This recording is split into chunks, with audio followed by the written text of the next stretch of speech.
Hello বন্ধুগণ, আজকে আমি আপনাদের জন্য নিয়ে আসছি খুব দারুণ একটা রেসিপি, যেটা দুটো জিনিস দিয়ে তৈরি করে নিয়েছি। আমি এখানে বুটের ডাল আর ব্লেন্ড করে নিয়েছি 2 ঘন্টা ভিজিয়ে, আর গাজরগুলোকে আমি খুব ভালোভাবে গ্রেট করে নিয়েছি একদম মিহি করে। এখন বুটের ডাল আর গাজর একসাথে খুব ভালোভাবে মিশিয়ে এটাকে আমি তেলে ভেজে নেব। হালকা ভাবে ভেজে নামিয়ে ঠান্ডা করে এটাকে একদম পিষে না, নর্মাল করে আমি ব্লেন্ড করে নেব। এখন আমি কড়াইতে 1 কাপ জল আর 1.5 কাপ চিনি দিয়ে এটাকে শিরা বানিয়েছি। দেখুন আমি কিরকম ব্লেন্ড করেছি। এখন আমার শিরাটা হয়ে গেছে। শিরার মধ্যে আমি এখন দিয়ে দিব সেই বাটা ডাল আর গাজর। সবকিছু খুব ভালোভাবে মিশিয়ে 1 চামচ ঘি দিব, আর দিব খুব স্বাদের জন্য ½ কাপ গুঁড়ো দুধ। আমি খুব ভালোভাবে মিশিয়ে নেব।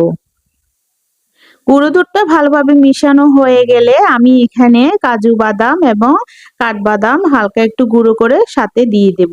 ওটাকেও ভালোভাবে মিশিয়ে নেব। দেখুন একদম লো আছে, আমি এটাকে একবারে শুকনো শুকনো করে নামিয়ে নিয়েছি। এখন আমি এটাকে ঠান্ডা করে হাতের সাহায্যে এভাবে লাড্ডুর শেপ দিয়ে দেব। একটু হাতে জোর দিয়ে লাড্ডুগুলো বানাতে হবে প্রথমে। যখন এগুলো ঠান্ডা হয়ে যাবে তখন ওগুলো অনেকটাই শক্ত হয়ে যাবে।